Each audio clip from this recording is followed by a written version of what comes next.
Hello, my name is Hassan Sorrells, and this is the Leadership Lessons from the Great Books podcast, episode number 70, with, of course, our usual guest host, Tom Libby. How Hey you doing, everyone, Tom? I'm Yeah, doing fantastic. Tom's doing fantastic. It feels like it's been a while since we talked to Tom, but we just talked to him. We just talked to him last month.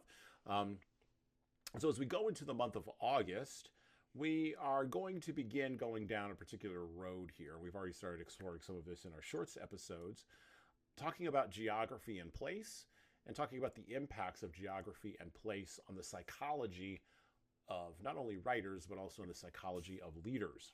And we're going to start this wandering meditation in the well, where I'm at anyway, the triple digit degree heat of the summer. We're going to start this in a little bit more of a little bit more of a northeasterly place, a little bit northeasterly location, and a little bit of a colder environment. And the author that we are going to bring to you today, is delivering a meditation on madness, nervousness, melancholy, and the transcendent power of place. And it's a story that we probably should have covered in October, but what the hell, we're going to do it in August because that's how I roll. The Fall of the House of Usher by that great creepy writer, Edgar Allan Poe. From The Fall of the House of Usher. By the way, I'm reading from the Project Gutenberg version of this. Your mileage will vary. By Edgar Allan Poe.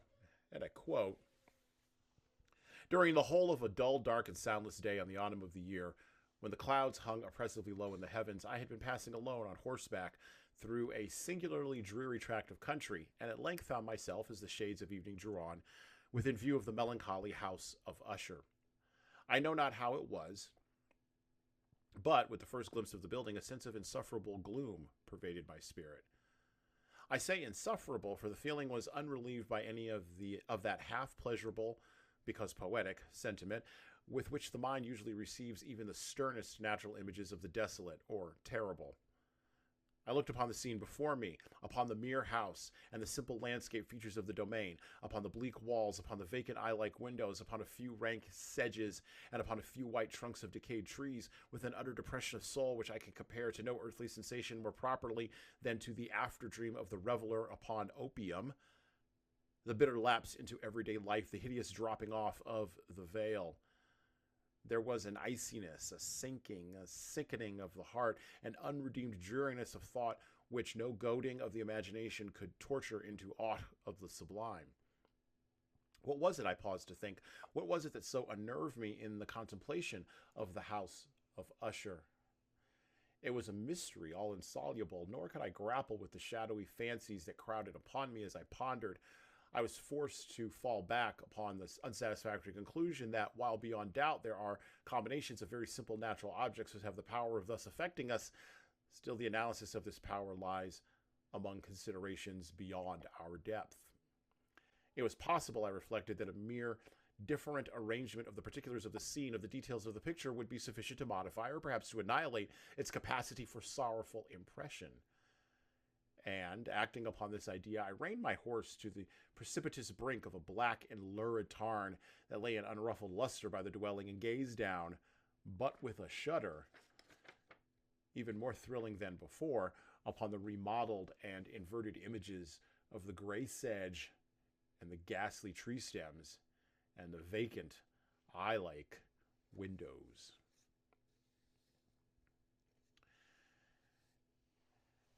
Edgar Allan Poe.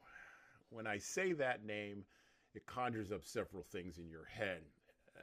Not only the writer, but it also conjures up the character that the writer has become over the course of time. As a matter of fact, we talked a little bit about Edgar Allan Poe's, or we referenced Edgar Allan Poe's great poem, The Raven, when we were talking about Albert Camus and The Myth of Sisyphus with Claire Chandler. Go listen to that episode. I believe that's episode number 66. But when you think about Poe, you think about, like I said, the character, and you also think about the writer, and you sort of merge those two things together.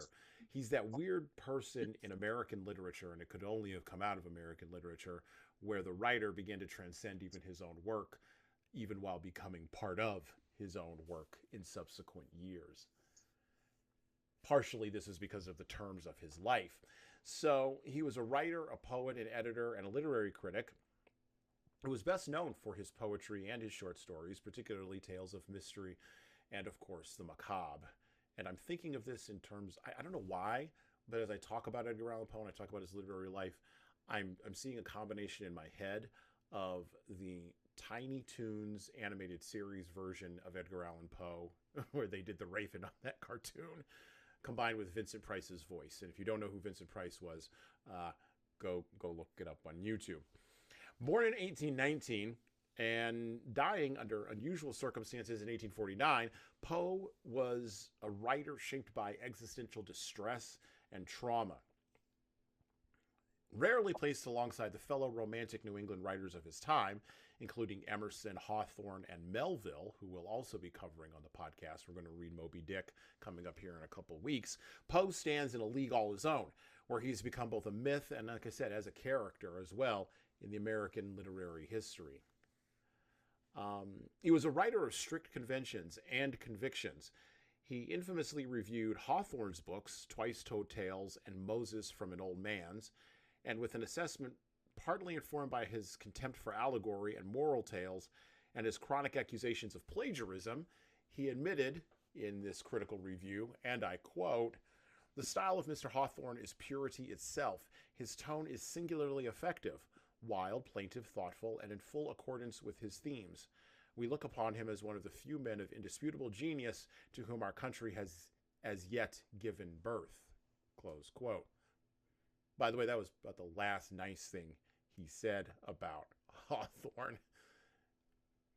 Poe was known to have his literary fights, and he engaged in battles in the pen with poets such as Henry Wadsworth Longfellow, and most notoriously, he got into it with Ralph Waldo Emerson. Kind of like the celebrity death match between Elon Musk and Mark Zuckerberg that's coming up here fairly soon in our history. Good fight and good night. All right, on that. So we're going to talk about Poe. We're going to talk about place. We're going to talk about geography. We're going to talk about, maybe we'll even talk about literary fights. Who would win in a fight? Poe versus Emerson. Who do you take on that one? With, of course, our usual raconteur, our usual man about town, the indispensable, indisputable, because who else would dispute him, Tom Libby. So, Tom, talk a little bit about the reputation, because you live in the Northeast. I kind of picked these guys, and I started with Poe because you live in the Northeast. We'll leave it at an undisclosed location, but you live in the Northeast in an undisclosed location, kind of close to where Poe might have potentially wandered around, and so you're knee deep in this, right? A little bit.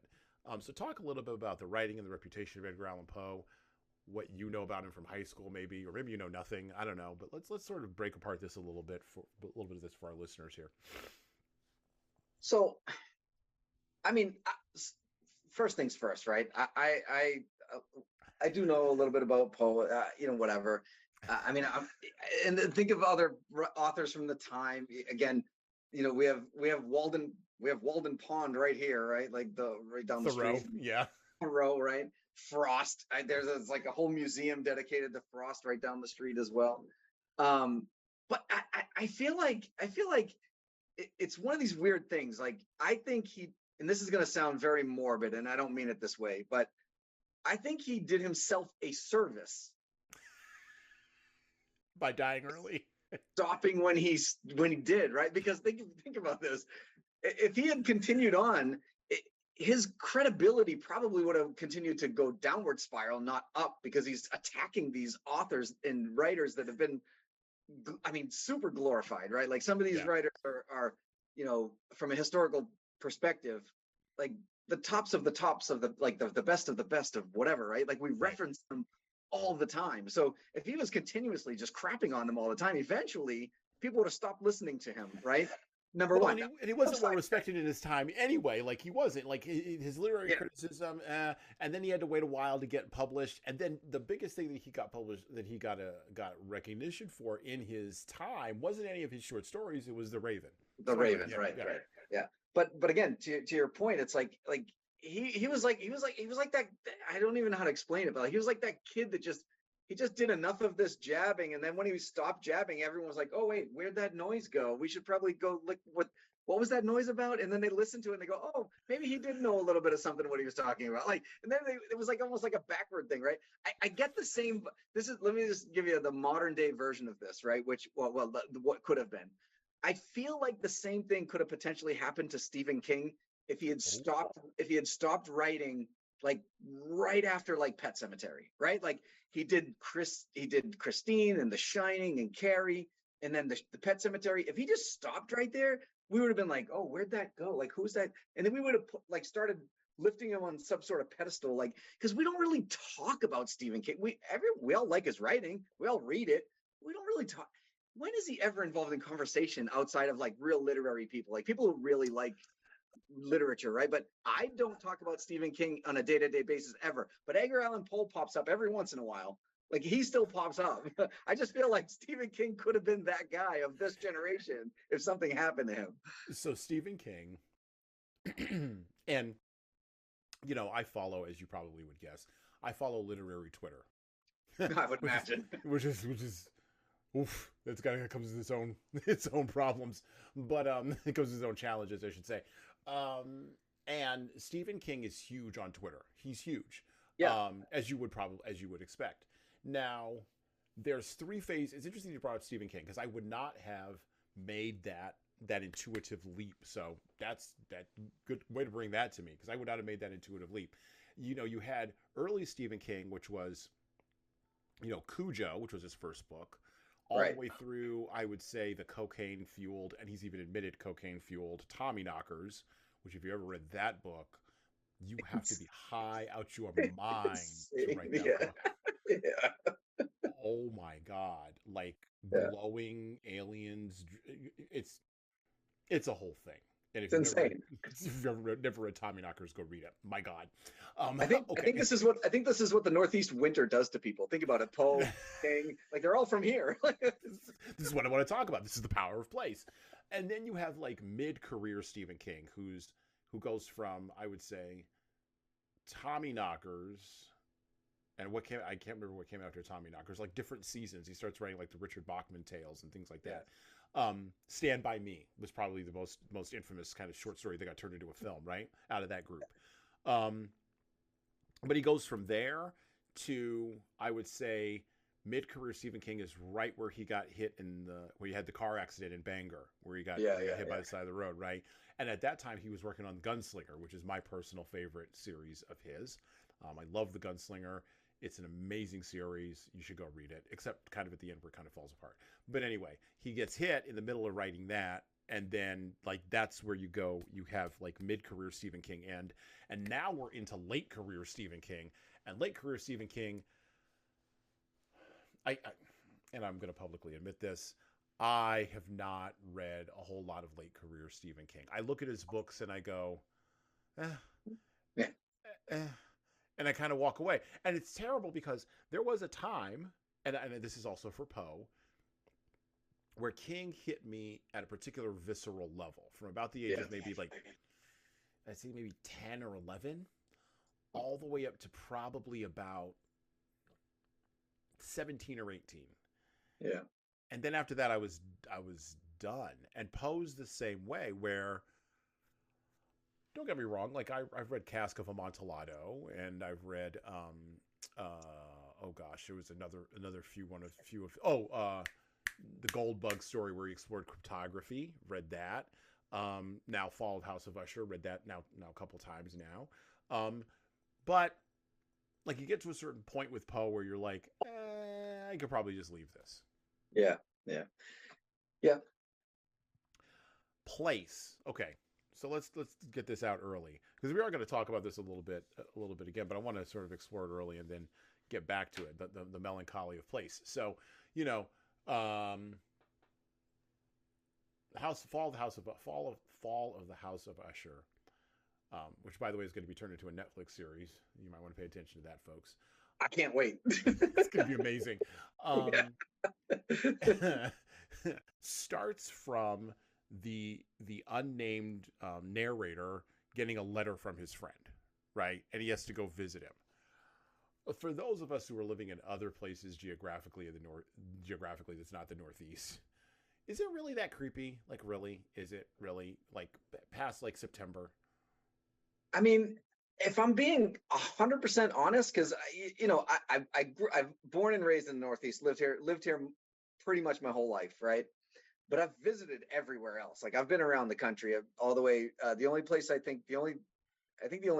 U.S. state I've never been to is Hawaii, right? Okay. I've been to pretty much every other state, including Alaska. So I've literally been around the country, and throughout the Caribbean, certain parts of Central and South America. I've been all over the place. And I got to be honest with you, yeah. The only place I can think of, honest to God, the only place I can think of that is even on the same level, it might be a little bit less, but not tremendously less, but it's like that New Orleans, like Southern plantation kind of environment where you get like a decrepit building, and like that one building is super creepy, and it's probably like the creepy part of town or whatever. In New England, you get like that all over the place. Like you got to remember, we have homes that were built here in the 16 and 1700s still up. And if you don't take care of them, when I tell you they look creepy, man, I'm telling you, it's stuff horror movies are made out of. It really is. Like we just recently went to see Haunted Mansion, right? And whatever, if you like Disney or not, it doesn't really matter. But I know you've seen at least the preview of the house that's in the movie. Oh yeah. I looked at that and I was like, what's so scary about that? I can fix that up. Like, yeah. That's a fixer-upper. Where's Chip and Joanna Gaines when you need them? That's like a New England fixer-upper. No big deal. It's a no demo reno in the Northeast. I will say though, the same house that looks super creepy in October, November is like beautiful in June and July. Like it's literally the same house, but the time of year matters. Like it really does. The time of year matters around here. And again, once you hit late December, January, and early February, everything's snow covered. Who cares? Like nothing looks creepy when it's snow covered. It just looks freaking cold. It looks like day after tomorrow stuff. Like, you know, but like. Way to put in the climate change reference. Yeah, go ahead. Right. Anyway, like I thought I'd throw it in there. Anyway, but you know what I'm saying, right? Like everything, it's either super cold and it's like it's. Cold can also be creepy, but it isn't necessarily creepy because cold also can come across as crisp and clean, right? So you get this, like you sometimes, like in New England, when you get that first snow cover and it's like 18 degrees outside and you step outside and the air just seems more clean than normal, right? Because the snow just pulled all the pollutants out of the air. And you walk out there and it looks almost pristine, like this snow-covered landscape, and it's beautiful. In the fall, you don't get that. So is this a function? And I'll ask you this. This is sort of touching on a little bit of, and we have on previous podcast episodes touched on this. Your Native American heritage, right? Your Native American background. So is this part of, like, I wonder how the Native Americans dealt with it when they were there, like, you know, back in like the 15th century, before like all these like rando. Let me be blunt. All these rando Puritans started showing up and like putting up buildings and houses and all that nonsense. Yeah. Like, how are you dealing with? Did they have super creepy tents? No. You know, because think of this, right? Think of this. And up here in the Northeast, we had either wigwams, wickiups. Those are the dwelling types, right? And even like the long houses of the Iroquois or the Haudenosaunee people. When that framework was done. You just collapsed it back down into the earth, and it was biodegradable, 100% biodegradable. You didn't get the creepiness that you get with some of these, you know, cement and stone buildings, and like you got these, you know, the creeping vines up. Oh yeah. You know, like when Mother Earth decides to take over a building that won't fall because it's not biodegradable, it looks creepy as opposed to oh, mother, I said, oh, you're done with that wood? We'll just put that back into the earth. Like, so yeah, but I will say though, still, like, I think that's kind of where my interpretation of, so let me half a step back. I think my native side, like the deep roots to the native community I have here, I think that's why I view the winter the way I do, right? Because the winter is, to me, it's purifying, it's clean, it's beautiful, like it's really nice. And by the way, when native people were required to hunt in the winter, it was also slightly easier to track animals. You left trails in the snow. You didn't have to be a rocket scientist to figure out that the moose went that way or the deer went this way, like, you know. So but not that it made it easier. It didn't make it easier to hunt and actually kill them. I'm just saying, like, you could track them better, like, you know. Oh yeah. So, yeah. You that elk or whatever the hell you're tracking, that shows up really well against the white snow. Like it really does. Yeah. Right? Okay. So the other follow-up question to this is, so you've got, and we'll kind of explore a little bit of this, but when we get to this, the next part coming up here, but Poe was a master of understanding psychology before Freud, like the psychology of the creepy, which I think is what, wow, he was his lifetime, the events of his lifetime and the writing of his lifetime occurred during the beginning and the middle of what we call in the United States, at a religious level, the Second Great Awakening, right?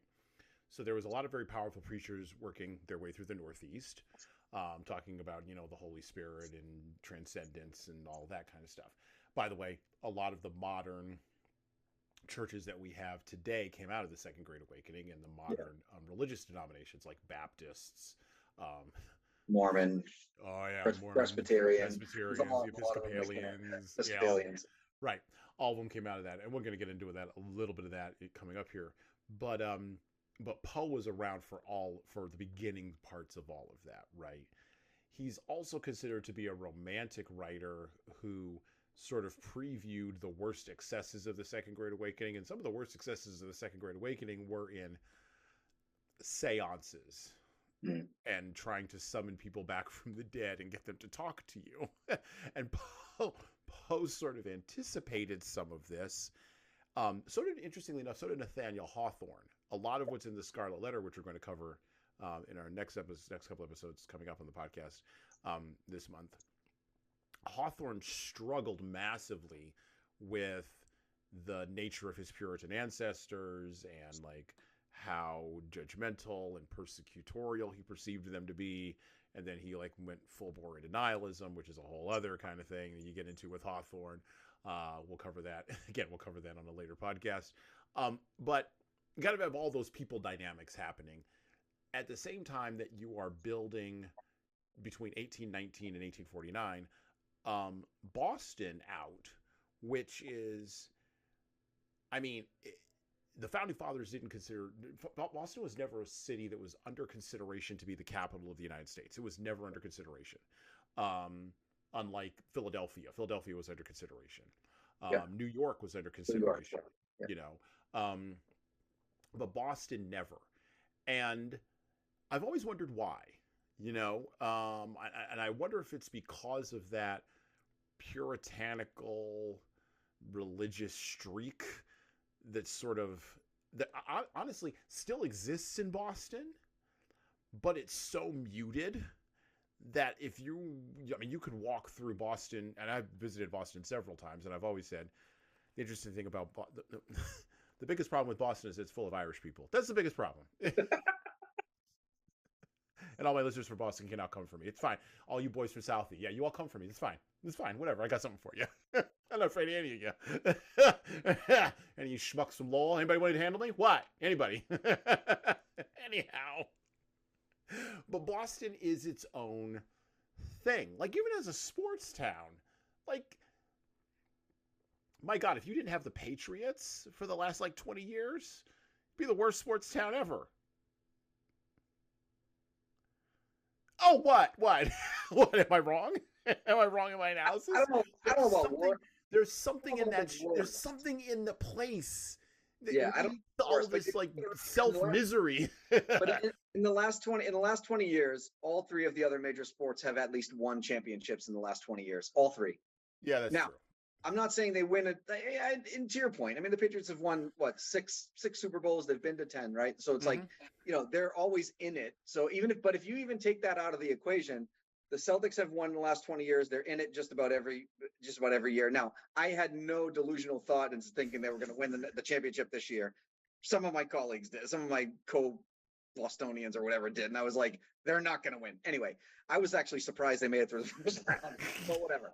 The Bruins, the same thing. The Bruins, the same thing. They're always in the conversation, but they have won a championship in the last 20 years. Actually, two, if I'm correct, if I remember correctly. They've won two, and they're always in the conversation. But I knew they weren't going to win this year either. I just knew it. But that sense right there, like, I know we're in the conversation, but we're not going to win. Like, that chip on your shoulder stuff, that comes from somewhere. No, but I'm not expecting to win. If you talk to 25 other people from Boston, they're like, yeah, we're going to win it this year. Yeah, we got it. We got this. And I'm like, and I'm the one sitting there going, we got what? They're going to be decent. They're going to be good. They're going to be in the conversation, but they're not going to win. Like, who do you think we are? Like, we're not New York. Like. Well, and that's fundamentally the thing that you get the sense of on the East Coast, that there's three cities on the East Coast that are constantly, it's like three little kids in a room. Yes, it's like the three. It's like I know where you're going with this. You know where I'm going with this, right? Yeah, you got Philly, you got New York, and you got Boston. Those are your three cities, right? And that's it. And New York City, like, Boston would love to get New York City's attention. It's like the ugly second kid that would love to get it's like the big brother, right? Like, New York's like the big brother that middle child is always like trying to get, like, look what we can do, but you're not paying attention. And Philadelphia is like the youngest one of them, going, F you to all of you, and I'm going to do whatever I want because I'm a punk and I'm a this and I'm a that. Hey, Philly fans, listen. I love the Eagles, just to let you know. They're one of my favorite teams. Even though I live in New England, I love the Philadelphia Eagles. So I'm just letting that out there right now. It's one of my favorites. And listen, if the NFC is, I'm rooting for Philly or San Francisco, my two NFC teams. I love both of those two teams. Well, anyway, my point is, like, but Philadelphia, you think Boston's, those people are nuts, man. The police department had to grease the lamp pole so people didn't climb up and do stuff to them. Like, you don't have to do that in Boston. Like, anyway, but you're right. There are basically there are three towns that really make the sports community the sports community. Now, don't get me wrong. There are other towns that want to be there. They like, they'll put their hand up every once in a while, but they're like that cousin that, like Baltimore, like they're like that. We got a football team. We've won a championship before. Yeah, no one here. No one listens. No one cares. Nobody cares. Well, and then you got Toronto, which is your weird Canadian cousin. And you're like, why do you always show up? Who is that? Exactly. Those are out of town. Those are we still have family in other countries. Well, anyway. Back to Poe. We can talk about this all day long. But anyway, welcome back to Sports Talk on the. I think you're heading down a question here as to why was Boston never considered part in the conversation of, like, of national capitals. Honestly, I think part of it was just location. If you think about where Philadelphia is and where eventually Washington D.C. ended up, it's more middle ground. Like, it's more middle toward the middle of the country, even though it's on the coast, but it's like middle. So I think Boston was never in. By the way, think about the time frame, the time of this, right? In the 1800s, when, like, you'd have literal icebergs in the harbors. Like, you don't want your delegates from other countries coming into Boston in January. Like, that would just been, that's terrible. That's why none of these world summits are not held in Oslo in January. Like, if you're going to Oslo for a summit, it's in August. Like, there's a reason for this, right? So anyway, I think part of it was Klaus Schwab doesn't want to rent an icebreaker exactly to, like, get through Boston Harbor. And I think New York was at least in the conversation because it was just south enough that it doesn't quite get that bad. New York's cold in the winter, don't get me wrong. Oh yeah. But it's always like when we're having when we're having a nor'easter, which is one of the worst storms we can have up here, and we're getting dumped with 3 feet of snow, New York is like 3 feet. We got 3 inches. You guys have good luck with that. Like, you know, whatever. Like they'll get snow, they'll get cold, but it doesn't quite get as bad as Boston. I think that's more of the reason. Somebody might have brought up Boston one time and they would have been like, yeah, shut that down real quick, because we're not having like the King of France and the King of Spain coming over to Boston in December. It's not happening. Like, I think it was more of a logistical thing. And then the delegate from Massachusetts went off and decided he was going to split Spain off, and just have them go be their own thing. Okay, exactly. That was his revenge. All right. I think we've covered a lot of things here. I think we've gone around the horn. I think we've covered a lot. I'm sorry. What story were we reading again? Yeah. Back to the book. back to the story. Back to the fall of the House of Usher. This is what we were reading. That's what it was. Yeah, that's what it was. No, you're not listening to Sports Talk. You have not stumbled into the wrong podcast. We just went down a road there, as we often do sometimes here. Absolutely. Just to explore some things. All right. Back to the Fall of the House of Usher by Edgar Allan Poe. So we're going to pick up with this idea of place. And I quote, although as boys, and it's the narrator talking about himself and Roderick Usher, the second character here. Although as boys we had been even intimate associates, yet I really knew little of my friend. His reserve had been always excessive and habitual. I was aware, however, that his very ancient family had been noted, time out of mind, for a peculiar sensibility of temperament, displaying itself through long ages in many works of exalted art, and manifested of late in repeated deeds of munificent yet unobtrusive charity, as well as in a passionate devotion to the intricacies, perhaps even more than to the orthodox and easily recognizable beauties of musical science. I had learned, too, the very remarkable fact that the stem of the Usher race, all-time honored as it was, had put forth at no period any enduring branch. In other words, that the entire family lay in the direct line of descent, and had always, with very trifling and very temporary variation, so lain. It was this deficiency, I considered, while running over in thought the perfect keeping of the character of the premises with the accredited character of the people, and while speculating upon the possible influence which the one, in the long lapse of centuries, might have exercised upon the other. It was this deficiency, perhaps of collateral issue, and the consequent undeviating transmission from sire to son of the patrimony with the name, which had, at length, so identified the two as to merge the original title of the estate in the quaint and equivocal appellation of the House of Usher, an appellation which seemed to include, in the minds of the peasantry who used it, both the family and the family mansion. As we were just talking about, this is part of the melancholy of place, right? Or subtitled, never go visit your sick friend who you haven't seen in many years. You don't know what you're going to be running into.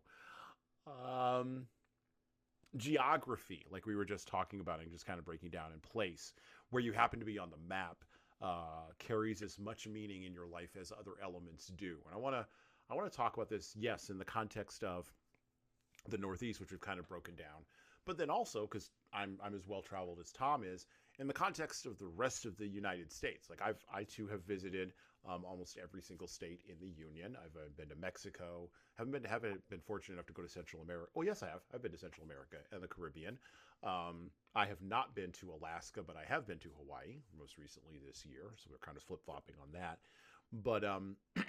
But geography and place mean things to people. Geography shapes people. But we don't, in our very modern, very sophisticated world, we don't really pay too much attention to this. And I think that's one of the knock-on effects of globalization. And if people do think about it, it's sort of in a transient, flittering sort of thinking that doesn't really land on the whole of the problem or the whole of the nut to crack. Where you are on the map matters for who you are, as well as for what you like.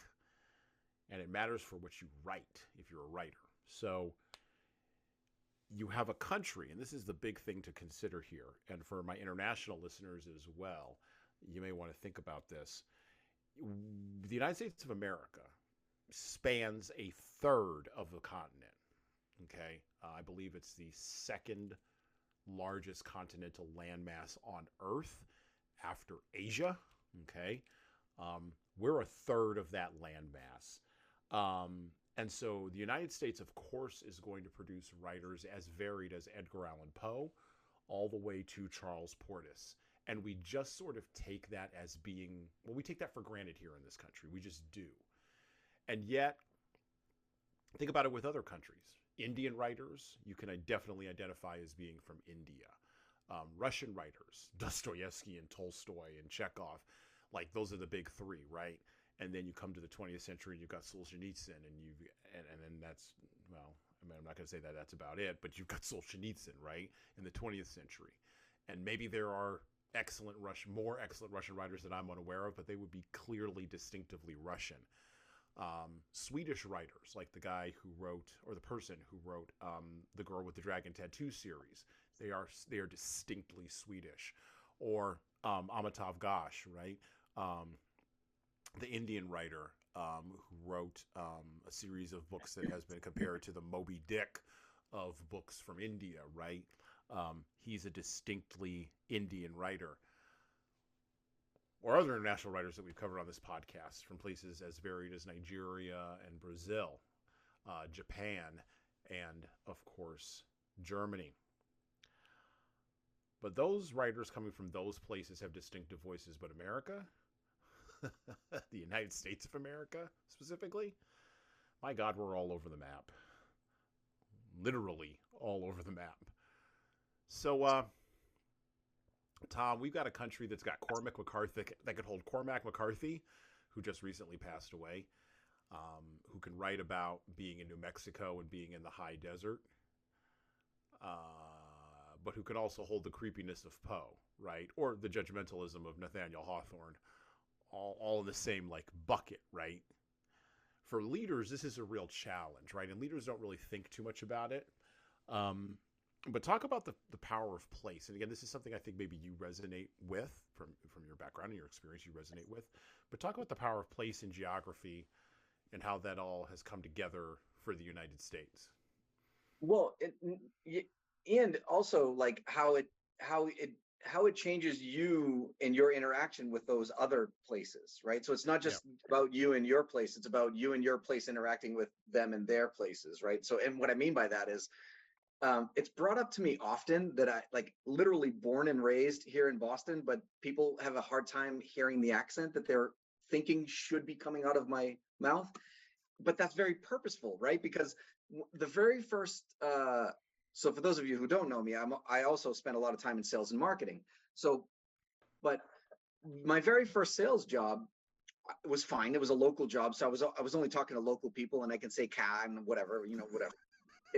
But it's like, the very first role that I took, where I interacted with multiple people throughout the country and multiple layers of people throughout the country, it hit me really hard. Where so I was a major account rep. I had very big companies as my clientele, and they were scattered throughout the United States. And I was talking to somebody from like Irvine, California, or another person the very next day was from like Florida, whatever, right? So, but this woman I got on the call with, and she's like, oh, how's everything doing up there in the Northeast or whatever? And I was like, how could you? It was literally the first time I had ever heard somebody single me out because listening to the sound of my voice, right? So I was like, and again, I was a kid. So again, in fairness to me, I was a kid. I was like 25. I didn't know diddly squat from anything. And I was like, oh, how did you know that? She's like, oh, I can hear it in your accent. I'm like, I don't have an accent. You have an accent. Like, I can hear your accent a mile away, some Southern, accent or whatever. And she's like, oh, sweetie, we all have accents depending on where we're from. And I went, oh, and it made me think, right? Like, it really made me think. And I went, first of all, let's get this Boston accent right out my mouth right now. I want to hear somebody be able to tell where I'm from just because of the word, a single word that comes out of my mouth. They go, oh, I can tell. So, but I will tell you, as much as I've tried to work it out, it still pops up every once in a while. Either if I get super excited or super mad, or if any emotion goes to an extreme, happy, sad, mad, glad, doesn't matter. Any emotion goes to the extreme, my control of the English language goes right out the window and the Boston accent just comes flying out. So So I just wanted the listeners to understand where I'm coming from when I This is where you get Matt Damon in Good Will Hunting. This is where in the bar when he's like, go get in your car. Yeah. What, you want to hear me talk about my car and Harvard Yard? You know, like I never realized how odd it sounded until she said that to me. And then I was like, oh, damn, I'm never letting that happen ever again. Right. Like, so I started making a very conscious effort to enunciate, pronunciate, all that stuff, like better. Now, that being said, I didn't want a Southern accent where they're over accentuating certain vowels and letters either. And then I'm told the Midwest has no accent. So I was like, well, I don't want that. I want somebody to know I'm a person, like that I come from somewhere in the United States. But anyway, but to your point, so back to the question at hand. I just wanted to lay some foundation for why people. That being said, I do think, especially in business, right? So if you're talking about business leaders, I think it's super important, even with the globalization of things, even with the commodity of communication that we have right now, right? So I, as a consultant, can do business with anybody in the world real time, right? Like, doesn't even matter. Like, I have clients right now around the globe. I have clients in India. I have clients here in the U.S., Southie, as a matter of fact. Anyway, I have just thought I'd bring that up for you. That's fine. I'm okay. That's fine. They're not going to care. Anyway, they're not going to find me. Yeah, that's true. But with the globalization of communication, I think it makes it really interesting. Now, again, that being said, I think it's interesting that my attitude, my thought process, the way that I approach problem solving changes depending on who I'm talking to from around the country. Like, okay. So people down south, like, again, when I'm talking down south, my brother moved from here in Massachusetts. My brother moved down to North Carolina. And after being there for about 15 years, I mean, to me, he's North Carolinian. I'm sorry. He's a hurricane now. I don't care. He's not from Massachusetts anymore.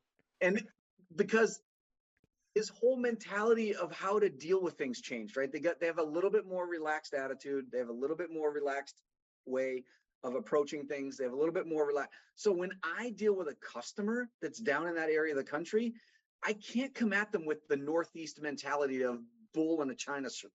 That we just are. The Northeast is very, very fast, very highly motivated, very challenged. Like we just think, and it's not just Boston, by the way. It is that I tell people all the time, if you take the Northeast from Philadelphia north, we're basically the same people. I'm sorry, I hate to tell you that, New York, but you're the same as us. We're the same as you. So is Philadelphia. We're all the same people.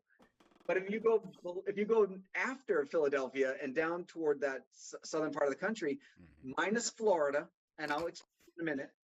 If you minus Florida from that, you talk about the Southeast, you talk about like south of Pennsylvania to Florida line, to the Georgia-Florida line. Florida is its own little entity because Florida has its influx from a lot of different places. There's a tremendous amount of Northeasterners that retire to Florida. So right.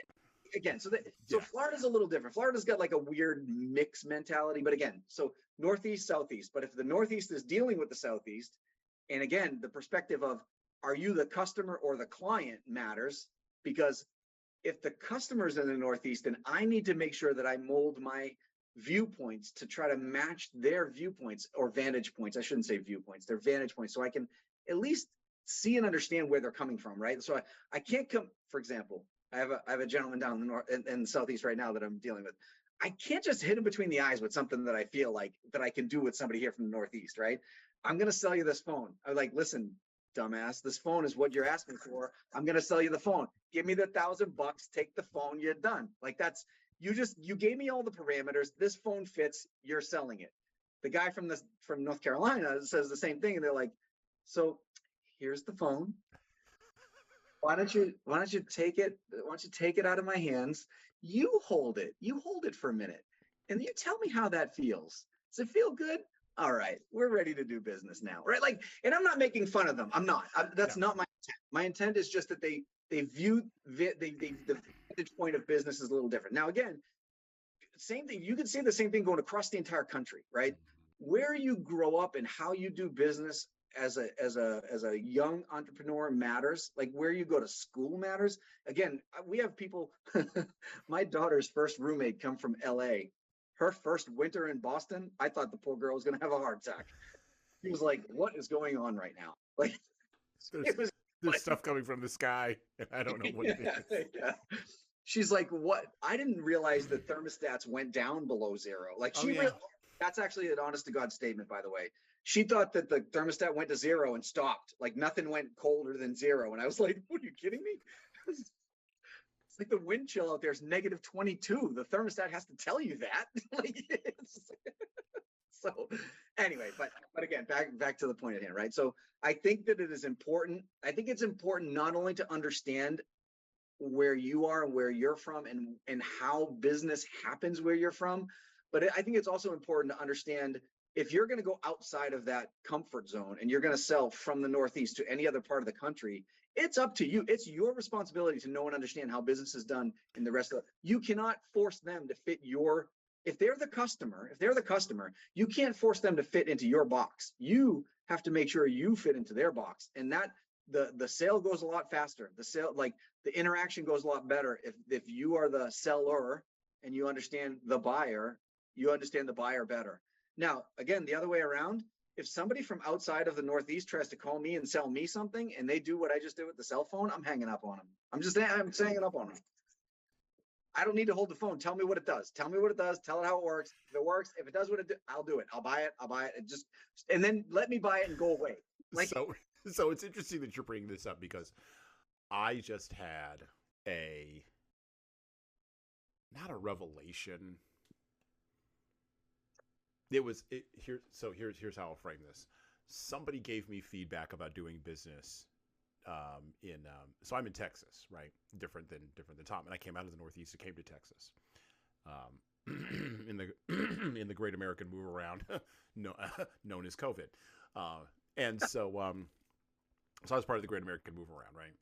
And so I came here 3 years ago, and I am in a spot in the core training and development business right now where weirdly I'm back in startup mode because of having to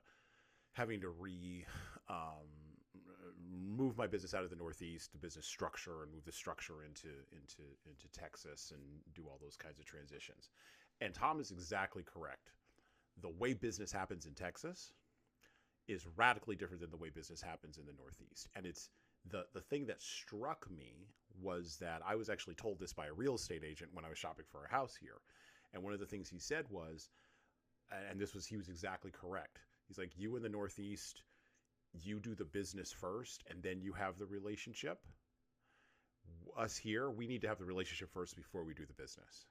And at the time I was like, oh, that's a good piece of feedback. I'll keep it. And I put it in the back of my head. But it took like 3 years. It's like yeast working its way through the dough. It took 3 years for the yeast to work its way through the dough. And I had a revelation, probably about 2 or 3 weeks ago. So this is interesting that Tom is bringing this up because I had the exact same revelation. Now the emotional impact of that statement has now hit me, where it's not necessarily about the relationship. It's the way in which trust is established is different in different regions here. So yes. You talk about the Southeast. Texas, for all of you who are listening, Texas is so big, it's the size of Germany, that it can actually be divided up into 4 different regions. And the region that I live in is closer in posture to the Northeast, but it's still Texas. So you still have guys walking around in cowboy hats and cowboy boots and jeans in like 110-degree heat, unironically, and they're doing just fine. With no irony at all whatsoever. This is how they dressed this morning when they got up to go to work. Like they just do. And so the piece of feedback that I got from that person, that real estate agent, now clicks together in my head with something that I heard from, and Tom will like this, from the great sales coach and leadership development and motivational speaker guy, or not guy, but professional, who died probably about 10 years ago now, 12 years ago now, Zig Ziglar. I was a huge Zig Ziglar guy, huge, loved Zig Ziglar. And he was telling a story because he was from Yazoo City, Mississippi, which Mississippi is fundamentally different even than Texas. My God. But you know, he wasn't from Yazoo City, but he was born there, and he went to Arkansas and spent a lot of time his sales career back in the 1950s and 60s when you had to drive around to talk to people, like and knock on doors and go do demonstrations in people's homes and things like that, selling what was it, cast iron cookware door to door. Like, and Tom's a salesperson, so he'll appreciate the difficulty of exactly how hard that was. No, thank you. But like, what are you gonna do? Back in the day, what are you gonna do? There was no internet, like no phone books. Like, what are you gonna do? You got to get out there and go see the people. No e-commerce platform. What? I got to go to people's house. This is insane. Can't just go to Amazon. Anyway, so Zig told a story about his wife, and this is how this relates, about his wife and how she supported him during the time that he was launching basically Zig Ziglar Industries and turning himself into a speaking and motivational person. And he said, you know, during the 5 years that I was doing this, all I was in was deals. No money exchanged hands for 5 years. And at the time when I first heard this, I was a young person, relatively young, younger than I am now, driving around upstate New York trying to make deals happen, right? And I heard this and I couldn't comprehend, because I was in the Northeast. I was in upstate New York. I couldn't comprehend how you could just have deals for 5 years and not have any money exchange hands. Because I was in deals for 4 months or 9 months or 6 months or 8 months, and then money would exchange hands and it would be fine. Like, how do you hold on for 5 years? But when I moved my business here to Texas, then it all those 3 data points started to click together in my head, and they started to layer together. And it's true. In North Central Texas, the relationship has to come before the business. And no one's really too concerned. I won't say no one's really too concerned. How you eat for 5 years is your business. You didn't get the sale today? Sucks to be you. Good luck. You need to have my trust before I'll give you money. Yeah. In the Northeast, they don't care. I won't say don't care, but in the Northeast, the business, and this is to Tom's point, the business brings the trust. And the relationship can come later if it's going to come at all. But here where I live now, and this is again something that I had to get my emotions around, because it is an emotional state you got to get around too in sales. The relationship has to happen to build the trust before the business can come. And it's a major adjustment. It's taken me like 3 years to kind of really turn that boat in my head. And it does shift, by the way, to Tom's point again, how I deal with people from other parts of the country. So if I'm dealing with people from the Northeast, I can literally go right to, like, I'm having a sales meeting this week with someone from the Northeast. I can literally go to, well, I won't say like Goodfellas, I'm not going to say F you, pay me, but like, pay me. Like, I can literally say that. But I would never say that to a client in Texas. The door closes. Well, and by the way, it's not that, so I not to contradict what you're saying, but there's a little bit of like, I think it's just, there's a sped up process, right? So right, like, so here in the Northeast, like I'm not going to just hand somebody money for a phone. Like I used the phone as an example earlier. Yeah. I'm not just going to hand somebody money and take their word for it that the phone's going to work. There are certain things that we do. And again, like, so to your point, building a relationship with somebody first and like really getting and understanding them and trusting them and all that stuff, and it's wonderful and it's great. In the Northeast, we're like, no, show me there's a guarantee, a warranty, I can return it. If it doesn't do what you're saying it's going to do, I'm giving it right back to you. Like, and I want that in writing.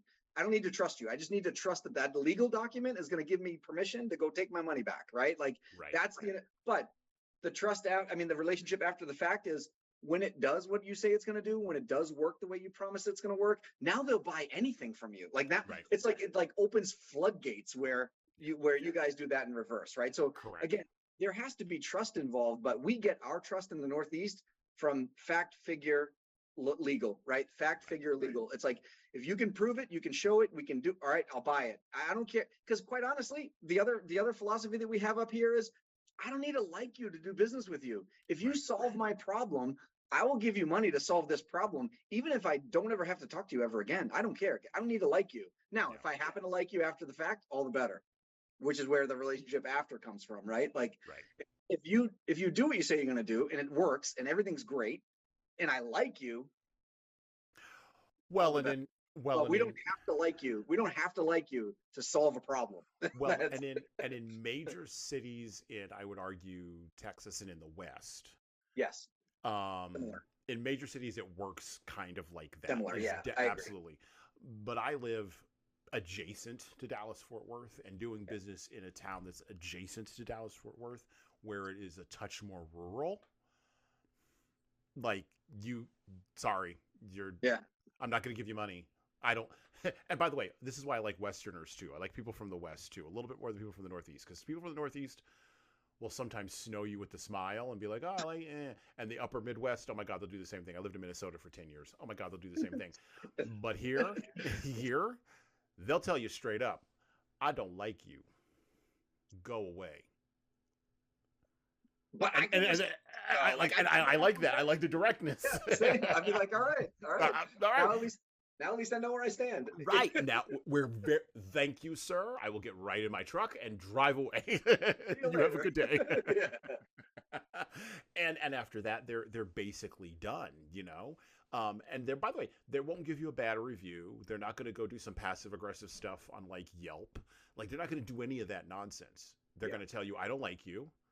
I don't like the way you showed up. I don't like the way you presented yourself. I had a person tell me, you're a little bit of a fast talker. I don't like that.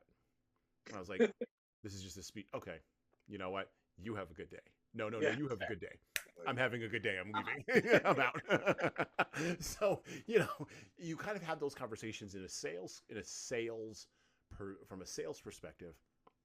But this also applies to how you lead leaders or how you lead followers, right? How you lead groups. Because if you're leading a group of people who are maybe from, it's easy to pick on Texas. Let's not pick on Texas. Let's say rural Montana, right?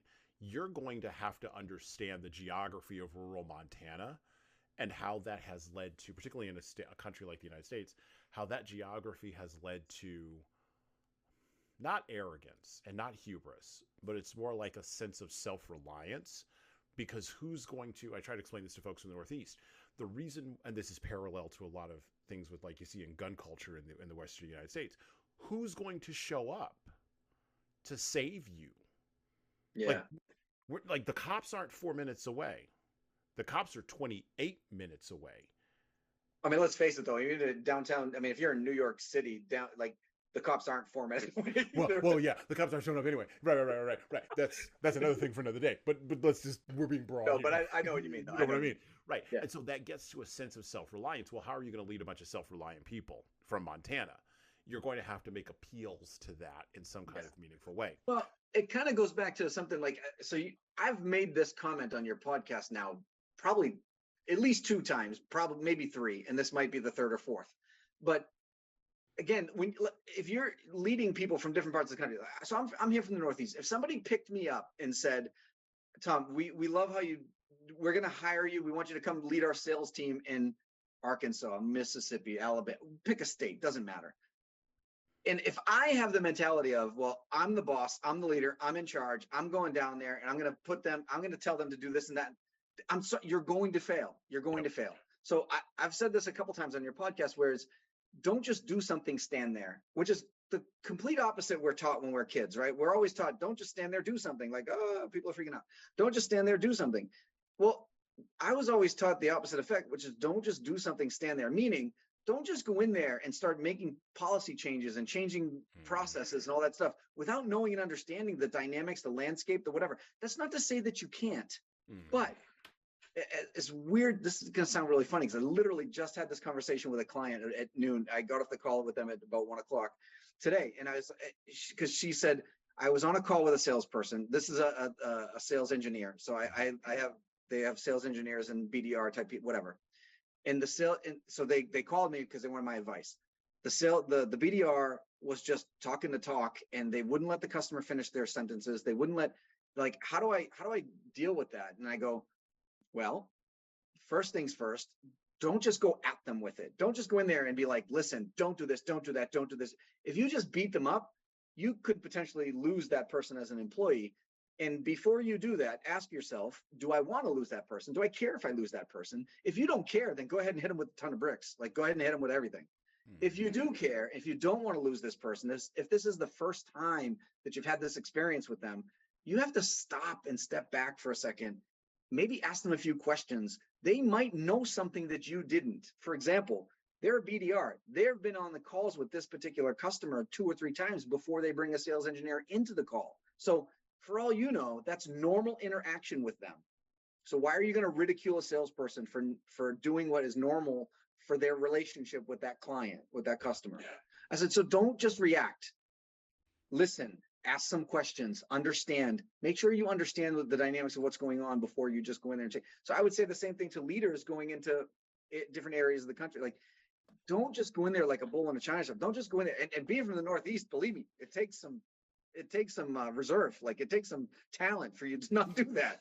Because I walk in there and I'm like, oh, I see 100 things I want to change because these people suck, whatever. But I can't, right? Like, I go in there, I stop, take a second, understand the dynamics, understand the landscape, make sure I understand who they're selling to, because who they're selling to may make a difference in the way I react to process changes or process improvement or whatever, right? So again, it's the landscape matters. It matters. It matters geographically. It matters hierarchically. Like, depending on where in the hierarchy that you're selling to. I mean, you could be selling to direct managers, could be selling to the mid-range, mid-level, C-level, C-suite, whatever. Like, all that matters. Like, you need to really know and understand before you do. Yep, absolutely. Well, back to The Fall of the House of Usher by Edgar Allan Poe. We're gonna kind of switch gears a little bit here. We're gonna talk about depression with a New England touch, which you have to when you're talking about Edgar Allan Poe. Upon my entrance, Usher, this is him now walking in and first meeting Roderick. This is where we're at in the story. Upon my entrance, Usher rose from a sofa which he had been lying at full length and greeted me with a vivacious warmth which had much in it, I at first thought, of an overdone cordiality. Speaking of going directly to the thing, overdone cordiality, of the constrained effort of the ennui man of the world.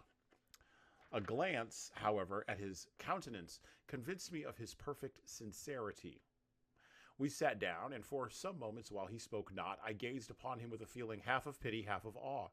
Surely a man never before so terribly altered in so brief a period as had Roderick Usher. It was with difficulty that I could bring myself to admit the identity of the man before me with the companion of my early boyhood. Yet the character of his face had been at all times remarkable. A cadaverousness of complexion, that's a word, an eye large, liquid, and luminous beyond comparison, lips somewhat thin and very pallid, but of a surpassingly beautiful curve, a nose of a delicate Hebrew model, but with a breadth of nostril unusual in similar formations. By the way, pause. That's Poe's gentle way of telling the paying attention reader, or the attentive reader of the 19th century, that Roderick Usher is Jewish. Just want to point that out. Going back. A finely molded chin, speaking in its want of prominence, of a want of moral energy, hair of a more than web-like softness and tenuity. These features, with an inordinate expansion above the regions of the temple, made up altogether a countenance not easily to be forgotten. And now, in the mere exaggeration of the prevailing character of these features and of the expression they were wont to convey, lay so much of the change that I doubted to whom I spoke. The now ghastly pallor of the skin, and the now miraculous luster of the eye, above all things, startled and even awed me. The silken hair, too, had been suffered to grow all unheeded, and as, in its wild gossamer texture, it floated rather than fell about the face, I could not, even with an effort, connect its arabesque expression with any idea of simple humanity. In the manner of my friend, I was at once struck with an incoherence and inconsistency, and I soon found this to arise from a series of feeble and futile struggles to overcome a habitual trepidancy and excessive nervous agitation. By the way, pausing, what that means is the guy was suffering from anxiety. Going back to that. For something of this nature, I had indeed been prepared no less by his letter than by reminiscences of a certain boyish trait, and by conclusions deduced from his peculiar physical conformation and temperament. His action was alternately vivacious and sullen. His voice varied rapidly from a tremulous indecision, when the animal spirits seemed utterly in abeyance, to that species of energetic concision, that abrupt, weighty, unhurried, and hollow-sounding enunciation, that leaden, self-balanced, and perfectly modulated guttural utterance, which may be observed in the lost drunkard or in the irreclaimable eater of opium during the periods of his most intense excitement.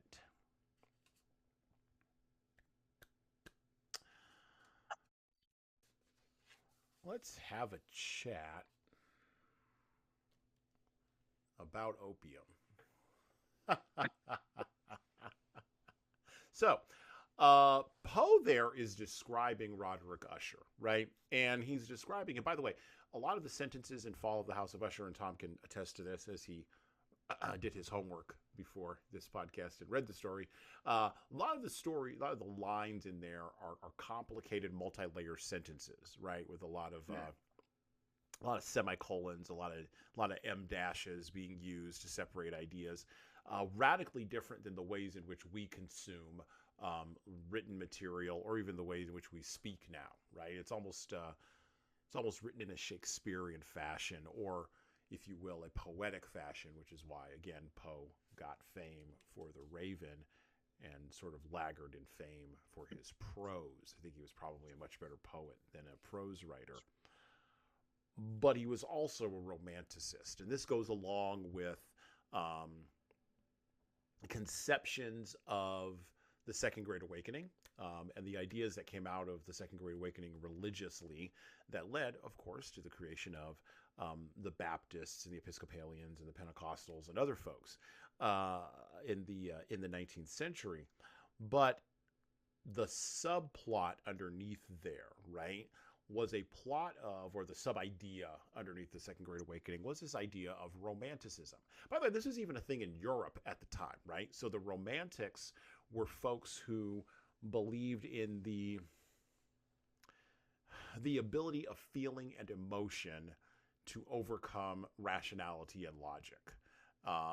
And they believed that feeling and emotion were a better, particularly feeling and emotion through art, were a better measure of the impact of a piece of literature, a piece of art, than rationality itself.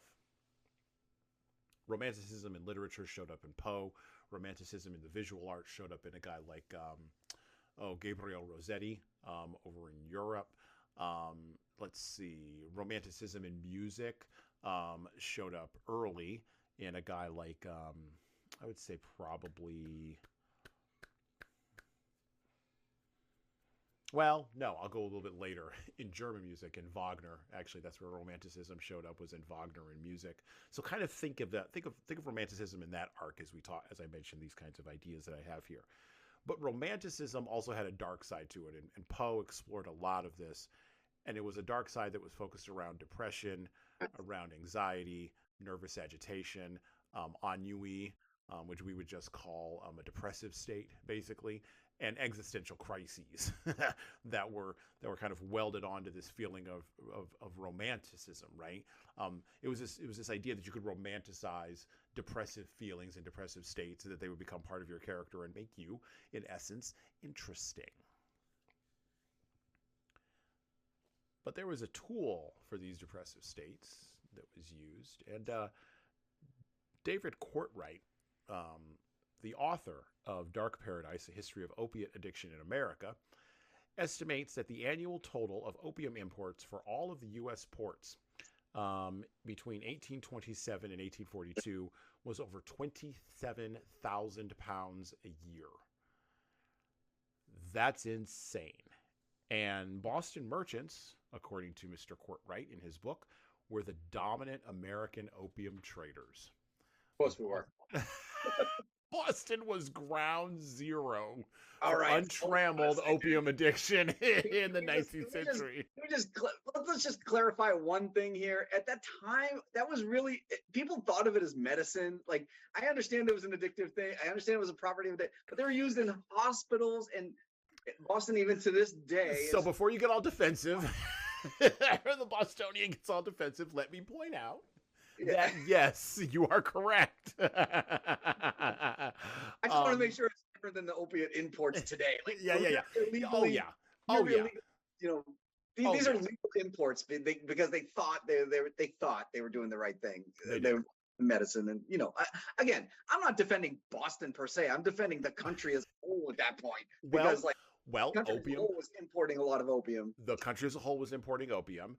Poe lived and came to his maturity in his writing on the edge of the beginning of an untrammeled opium addiction problem that was beginning in the 19th century. And so he got to see ground zero, this sort of develop. Right. And by the way, he had personal experience with this, because the typical treatment for maladies such as tuberculosis, depression, anxiety, and by the way, his 13-year-old wife that he married, his 13-year-old cousin that he married, more on that later, but he married his 13-year-old cousin. She eventually died 11 years later of tuberculosis or consumption. And the number one treatment, or not the number one, but one of the main treatments for tuberculosis, if you could not go out west to the Western Territories and dry yourself out, and this is where folks like, what's his name that rode with Wyatt Earp after the Civil War. Anyway, doesn't matter. It'll come to me in a minute. But the gunslinger that rode with Wyatt Earp back in the day, he went west, right? Because the New Mexico territories had opened. But there was no territory at the beginning of the opium addiction, or the beginning of the opium importation in the 19th century. So you just died of tuberculosis. Well, there was a ton of pain involved in that. And so, of course, the doctors... prescribing opium. Exactly, we're prescribing opium. Now, the Which, other thing... it's not that dramatically different than today. That's right, exactly. You have some sort of surgery, and the first thing they give you is some sort of painkiller after the fact, right? They're like, oh, you're going to be in a lot of pain, take this opioid. And if they're not careful with getting you off of it quickly, that transition from Percocet or Demerol or any of those other can very quickly turn into something that's uncontrollable. Absolutely. And then you wind up in the bottom of fentanyl. So then you have literally the same problem in 2023 that they had in 1840.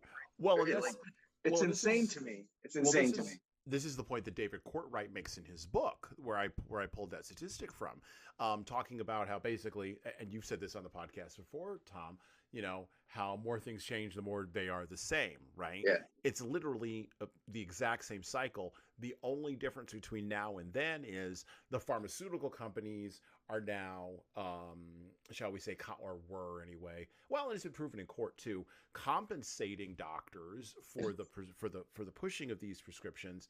And the other major difference is when the prescriptions can no longer be had these days, people people can go to fentanyl, which, by the way, interestingly enough, most opium came out of China and was imported back into China by the British in order to addict the Chinese.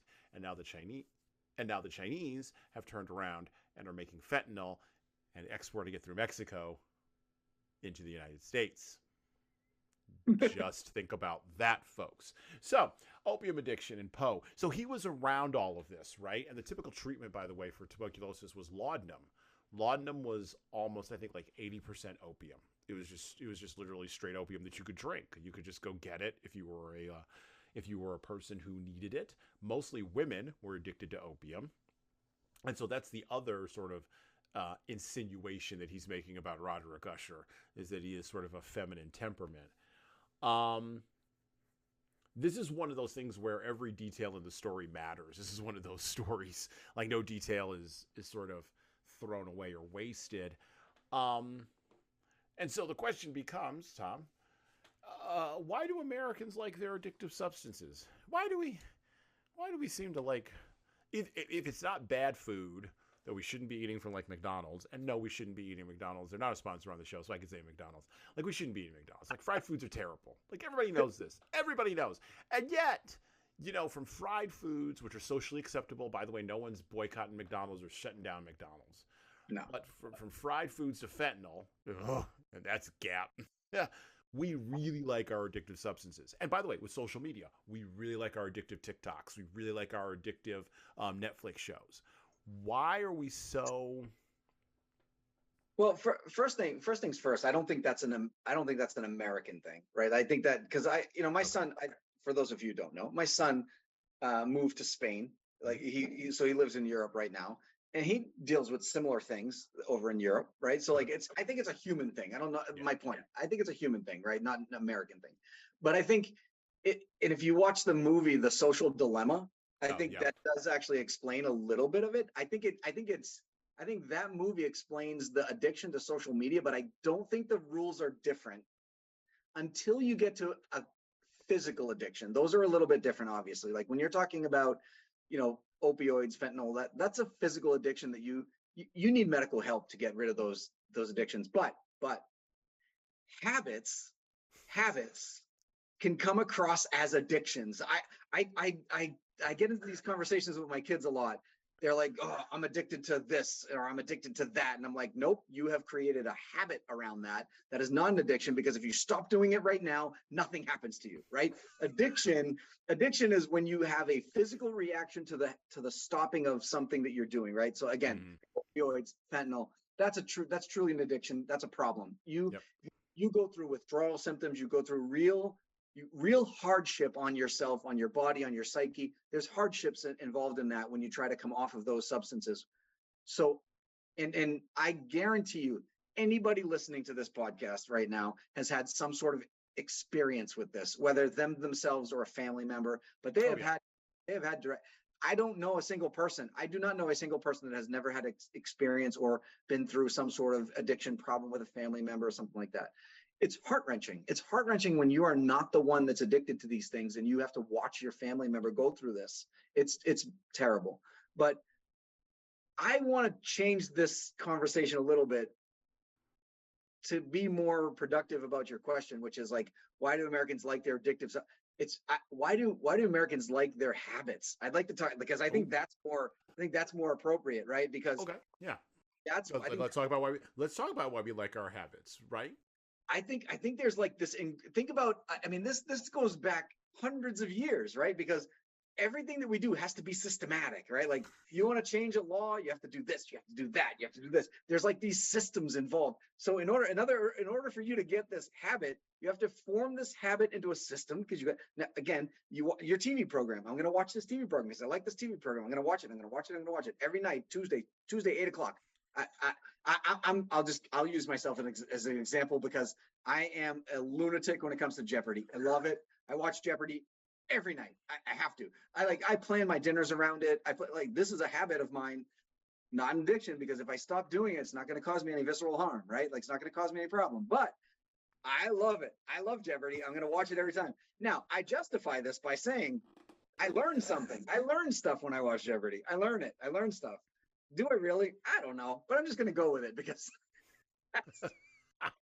that's my justification. That's my justification for forming the habit that I've formed.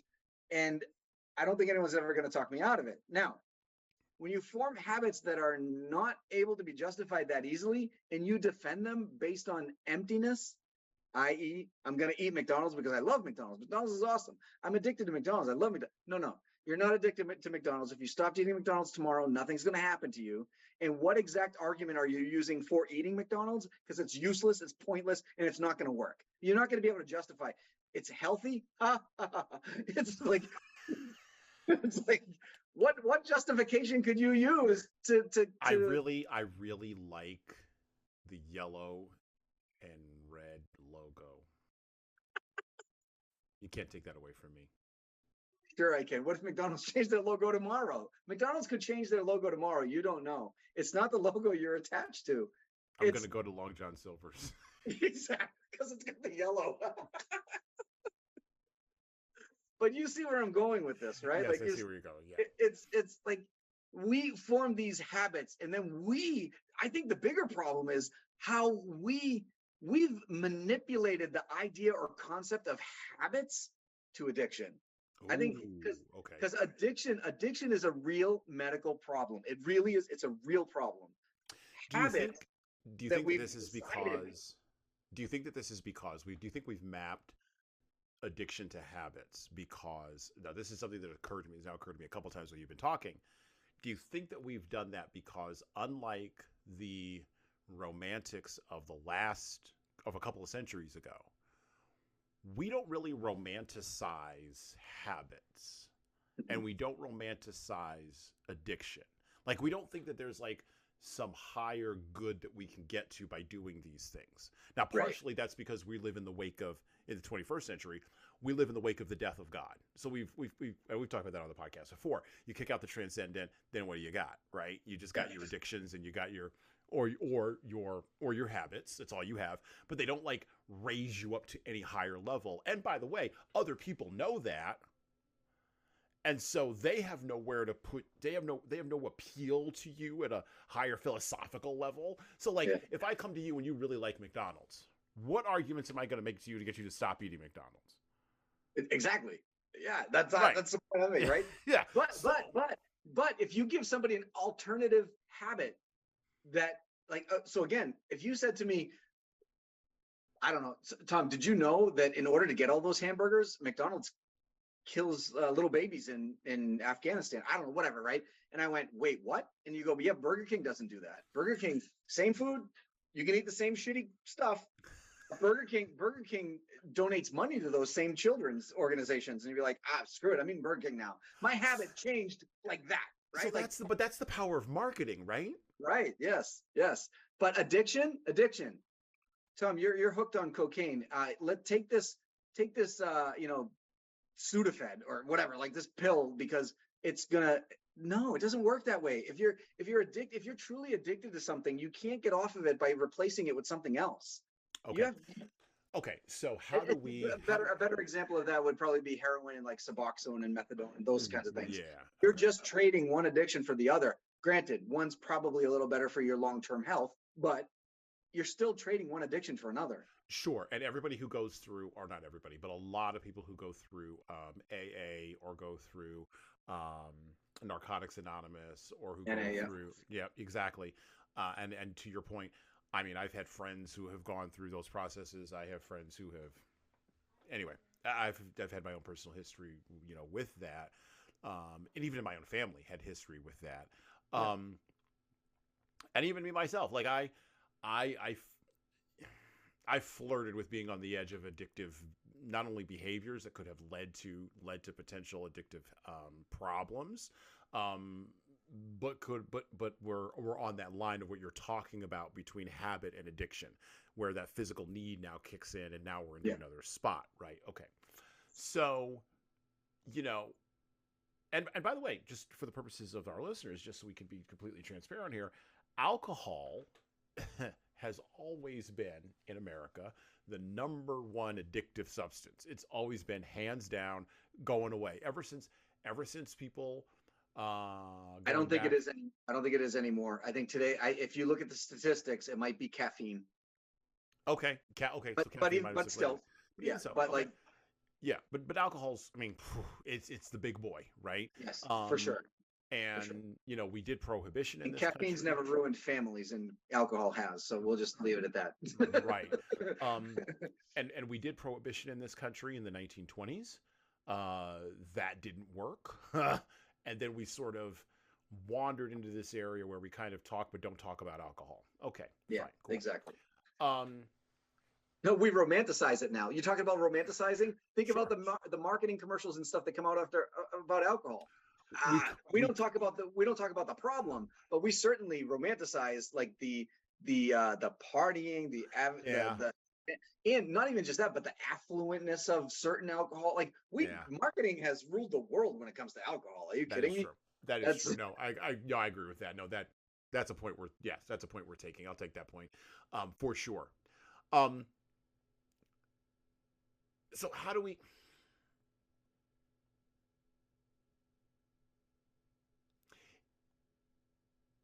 if we don't know the difference between our addictions and our habits, and I think your broader point is absolutely true. I think people don't know the difference between their addictions and their habits. I think people merge it all together because they're merging different stuff in the hierarchy in their head, right? They're just collapsing it all together. So when I'll use myself as an example. When I'm laying in bed at night, watching reruns of NYPD Blue on Hulu, which, by the way, yes, ladies and gentlemen, I do sometimes do this. God, I love that show. Instead of reading Moby Dick, and my wife comes in and gives me this look like, "What are you doing?" and then like walks out. I have a choice there that I can make. I can either turn off NYPD Blue and go to sleep, or I can watch the rest of the episode and then watch another episode, or then now I'm into binge watching, or I can turn off NYPD Blue. I can pick up my copy of Moby Dick that I have by the side of my bed, read a couple of pages of Moby Dick, and then I can leave. Or I can go to sleep. Or I can turn off. I can never turn on NYPD Blue in the first place, and I could read Moby Dick, right? And my wife will ask me a different kind of question, which is, "What are you reading there? You reading Moby Dick?" Okay, and then she's going to walk out. Okay, those are all of the options that I have for pursuing various habits. Is there an argument to be made that leaders need to pay attention to their habits and the habits of their followers? Oh, good God, yes. Absolutely. You know what? The one thing that we don't talk about anymore that I think when I first came into the workforce was talked about a lot. It was valuable. And for some reason, we don't talk about it anymore. And a lot of it's remote working and like there's a lot of things. But do you remember talking about the conversations at the water cooler, right? And I'm not, you didn't necessarily have to have a water cooler, but I'm just saying like leaders could learn a lot by overhearing conversation about from their employees talking to each other about like what's going on, their habits, their work. Absolutely. I think we can, not only that, we can learn a lot about our people knowing what their personal habits are, like watching NYPD versus reading a book versus whatever, because let's talk about this for a half a second. When people ask me, how do I motivate my salespeople better? Like, how do I get my salespeople to do this, do that, more this, more that, whatever? And I go, we have to find out what motivates them. And they go, well, they're salespeople. They're motivated by money. Nobody is motivated by money. Nobody. Zero people are motivated by money. You have to figure out what motivates them to earn their pay. They make money to live. They make money to do the things that they want to do, to spend the time the way that they want to spend it, i.e. reading Moby Dick or watching NYPD Blue or whitewater rafting or whatever the hell it is that they want to go do. They work so that they have enough money to do that. You occasionally will have somebody who has thoughts of grandeur and say, I'm going to be the best salesperson in the world. I'm going to make millions of dollars selling whatever. So my goal is to be the number one salesperson in the world because I know that person makes $10 million a year. That's my barometer. But think about what I just said there. What's really driving that person? Is making $10 million a year driving that person, or being number one in the world driving that person? Because everybody mistakes it for money, right? So to your point about what leaders, I think leaders can learn a tremendous amount about their people by listening to and understanding their habits. And it doesn't even have to be the work habits, but it should be. I'm just saying it doesn't have to be. It could be a lot of things outside of work. But if you really, truly know and understand what motivates people, and some people get motivated by different things at different places and different times, meaning when I'm at work, maybe I just want to be recognized as a good employee. Maybe that motivates me really, really. Like I will go above and beyond my job every single time somebody says something to me like, man, Tom, that was unbelievable. You're one of the best employees we have. Trigger, habit. I'm going to go do it again. I'm going to go find. Whereas at home, it's different. My motivation at home might be a little different. So learning and understanding all of those dynamics might be a little much, unless you're one of those kinds of employers where you really you think of your employees as family. Great. Then go figure out, go know all their wives' names and husbands' names and kids' names and dogs' names, and what motivates them is go for it. But at the very minimum, the minimum bar to hit should be knowing and understanding what motivates them at work. And if it happens to be their family, then let them know that you care about them, that you care about that family. I know you're here to earn a paycheck to take care of that family. I'm going to help you do that. Here's how I help you be an employee that's never going to be at risk of getting fired. You're always going to have a job here because you're going to do this, this, and this. Motivate them the way that they want to be motivated. Don't motivate them the way you think they want to be motivated. That's not a good leader. That's a dictator. Come on. That's that. You've seen it. You've seen these memes 1,000 times on social media, right? Where the leader's standing in the sled whipping the people. I mean, I'm sorry, the dictator, like the boss, right? Mm-hmm. My way or the highway. It's my company. I own it. I'm going to whip everybody into shape. They're standing on versus a leader that's in front of them pulling the sled with them, right? Like there's a big difference to that. Well, that leader that's in front of them pulling the sled with them is asking them about themselves the whole time. How do I make you better? How do I help you out? How do I help you help me, Mr. Jerry Maguire? Like, how do you? You don't know what it's like for me being out here for you. That's 2 movie references in one podcast. I don't know what's going on here. Oh, we're gonna challenge each other here about movies in a minute. But back to the book, back to Fall of the House of Usher by Edgar Allan Poe. We're going to turn a corner here on this one. I think we probably squeezed about as much out of this as we possibly can. But there's a little more juice left in the bottom of the rind on this one. And by the way, it is a short story. So it's only, when it's printed out, it's only around 7 pages. You can go burn through it really very quickly. It's a short story that's going to take you 20 minutes to read and us 2 hours to talk about. That's right. Exactly. That's correct. That's right. This is the little services that we provide here on the Leadership Lessons from the Great Books podcast. All right. The Fall of the House of Usher by Edgar Allan Poe. Back to the book, or the short story. All right, we're rounding the corner here. I could not help thinking of the wild ritual of this work and of its probable influence upon the hypochondriac when, one evening, having informed me abruptly that the Lady Madeline was no more — by the way, the Lady Madeline is Roderick Usher's sister — he stated his intention of preserving her corpse for a fortnight, previously to his final interment, in one of the numerous vaults within the main walls of the building. By the way, pause. Poe really, really liked vaults and tombs and caves and basements. Yep. The power of place. Well, because in the Northeast, all of those things are creepy. All of them are creepy. All of them. The world. Back to the book. The worldly reason, however, assigned for this singular proceeding was one which I did not feel at liberty to dispute. The brother had been led to his resolution, so he told me, by consideration of the unusual character of the malady of the deceased, of certain obtrusive and eager inquiries on the part of her medical men, and of the remote and exposed situation of the burial ground of the family. I will not deny that when I called to mind the sinister countenance of the person whom I met upon that staircase on the day of my arrival at the house, I had no desire to oppose what I regarded as, at best, but a harmless and by no means an unnatural precaution. At the request of Usher, I personally aided him in the arrangements of the temporary entombment. The body having been encoffined, we two alone bore it to its rest. The vault in which we placed it, by the way, he also liked vaults, and which had long been so unopened that our torches, half smothered in its oppressive atmosphere, gave us little opportunity for investigation, was small, damp, and entirely without means of admission for light. Lying at great depth immediately beneath that portion of the building in which was my own sleeping apartment.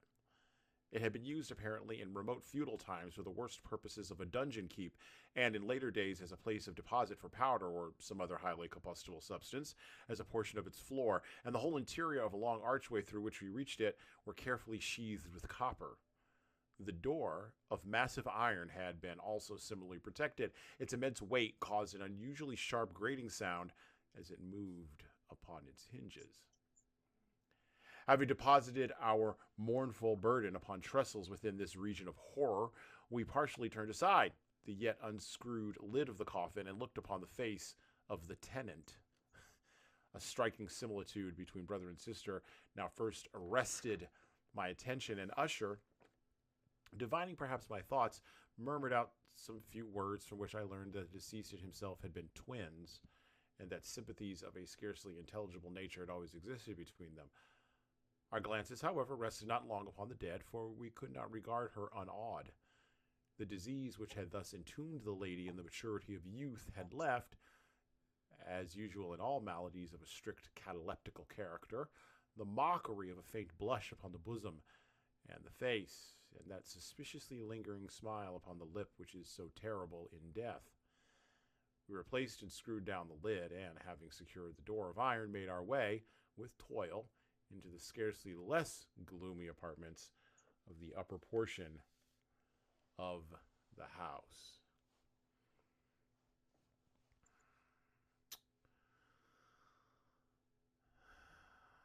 Tombs, vaults, crypts, basements.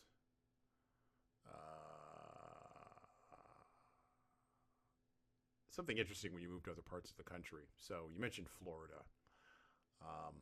I do know people in Florida, and I've been to Florida a couple times. Florida is an interesting state. It is a conglomeration of about 8 different things altogether, all of which I'm shocked work in one geographic area, and are probably barely held together with spit and tape and superstring. But in Florida, there are no basements. Now, there's a reason for that. The reason is that Florida's a peninsula. You try to dig a basement, you go down 15 feet, you're going to hit the Gulf of Mexico. Okay. Or the Atlantic Ocean, depending upon which side of the peninsula you happen to be on. In Texas, where I live, there are very few people who are any expertise in building houses, in building basements. And it's not because you couldn't build a basement in Texas. You actually can. It's because the dirt that Texas sits on top of is so fine and sifting that concrete and cement actually don't hold up. A friend of mine actually just put in a walkout basement, and he had to pour in, get this, $120,000 of concrete just to do a walkout basement. Oh my good Lord. Yeah. Now in the Northeast, you can have a basement from Vermont all the way to Philadelphia because it's all granite. Well, not only could you, but it's very highly recommended. It's highly recommended, right? But that's because you're in the northern ranges of the Appalachian Mountains, right? The Alleghenies and all of that. All of y'all geographically are placed up against that rock. And of course, if you go out to Colorado and points further west, which are closer to the Rocky Mountains or the Sierra Nevadas, you will run into basements there. And this is just an example. I'm just bringing this up as an example of something, a function of a house, a function of your home that is fundamental to how people live, but it's driven by geography. It's driven by place. Roderick Usher put his sister in a tomb. And I don't want to ruin the surprise, but I was going to say something about that too. I was like, oh, you left out the last part of the story. I did.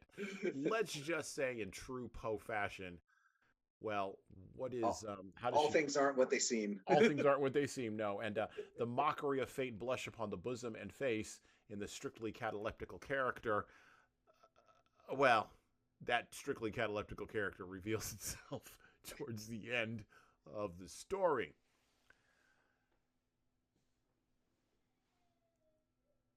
We just took a story here that on the surface doesn't really have that much, but allows us to jump off into other things. And this is one of the conceits of this podcast, is that we can actually do this. And in thinking about the end of the story, which we did not get to when we talked about addiction and a bunch of other things, there's a poem in here about dragons, right? And Poe does an interesting layering piece, not in the piece that I was reading, but he does an interesting layering piece after Madeline is entombed, and tells an entire story about dragons and about the lady fair being saved from a dragon. There's a whole poem in there. The lady fair being saved from a dragon, and of course Poe is bringing in elements of this mythical story to indicate that Roderick Usher was trying to position himself, or maybe it was the narrator trying to position himself. I can't really tell, but one of those gentlemen was trying to position himself as sort of a Sir Lancelot type, right? He was going to save Madeline, and then that all sort of inverts on itself when you're running, screaming.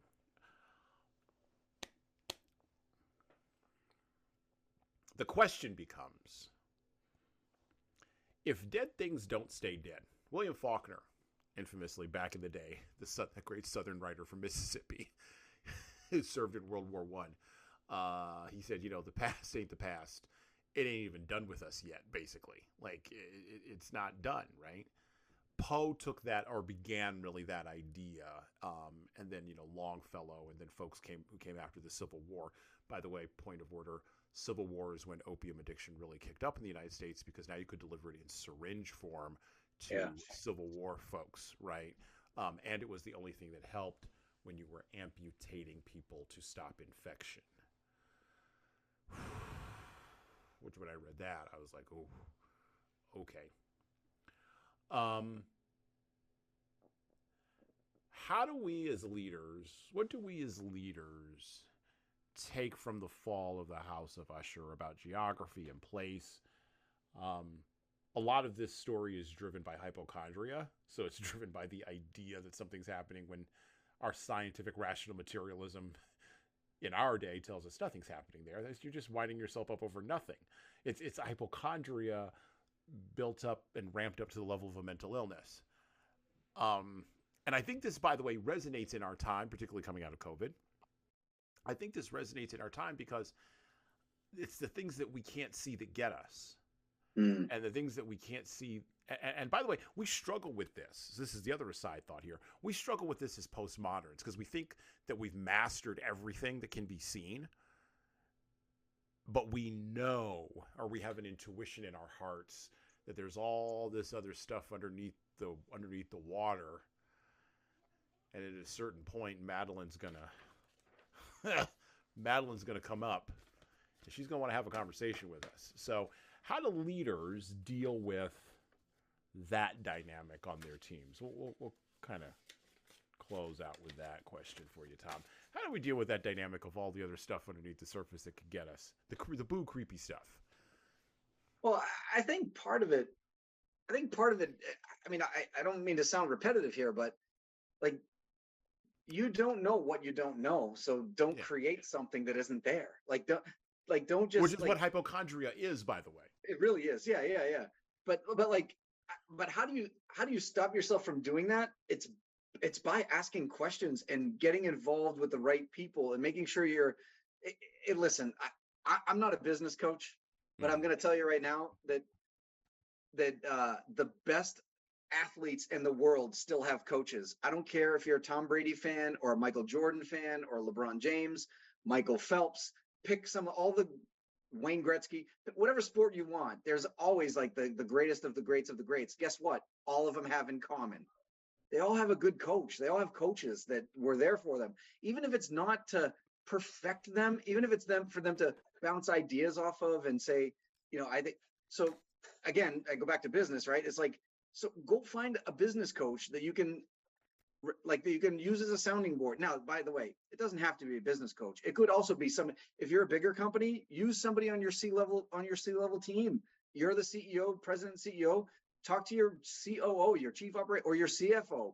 Make sure that one of those two guys are checking and balancing your brain, making sure that you're not seeing stuff that isn't there, or you're not creating a mountain out of a molehill. Maybe there's something small that you are all of a sudden thinking it's a big deal, or that kind of stuff. But it doesn't have to be an external source. It can be somebody on your team. If you don't have that, go get somebody outside of your team. If your team's too small, or you feel they're too close to the problem, go get somebody who is.